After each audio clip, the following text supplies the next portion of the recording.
તો મિત્રો આજે આપણે વાત કરવા જઈ રહ્યા છીએ ચિત્તોડગઢની। તો ચિત્તોડગઢના કિલ્લા વિશે જાણીશું। તો મિત્રો ચાલો વિડીયો શરૂ કરીએ। અને મિત્રો ફેસબુક પેજ પર નવા હોય તો પેજને ફોલો કરી દેજો। તો ચાલો વિડીયો શરૂ કરીએ।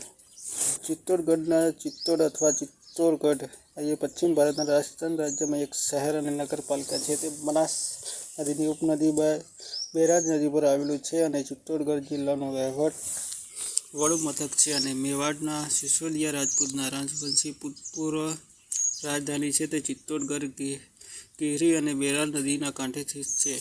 જિલ્લાનું વિભાજન થયું છે અને પ્રતાપગઢના નવા રચાયેલા જિલ્લાના ઉદયપુર જિલ્લામાં લેવામાં આવેલા અમુક ભાગ સાથે પ્રતાપગઢનું નિર્માણ કરવામાં આવ્યું છે। ચિત્તોડનો કિલ્લો 3 વખતના દુશ્મનોએ ઘેરાયેલો હતો અને દરેક વખતે તેઓ બહાદુરીથી લડ્યા હતા અને 3 વખત મહિલાઓએ અને બાળકોએ દ્વારા આચરણ કર્યું હતું અને ઈસવીસન 1568ના મગુલો સામનો યુદ્ધમાં રાવ જયમલ અને પટ્ટા મેવાડના 2 બહાદુર સૈન્ય સરદારો એટલા મહાન હતા કે મુગલ સમ્રાટ અકબરે આગ્રાના કિલ્લાને તેમની મૂર્તિઓ સ્થાપિત કરી હતી અને ચિત્તોડગઢમાં આવેલો ચિત્તોડગઢ કિલ્લો ભારત અને એશિયાનો સૌથી મોટો કિલ્લો છે।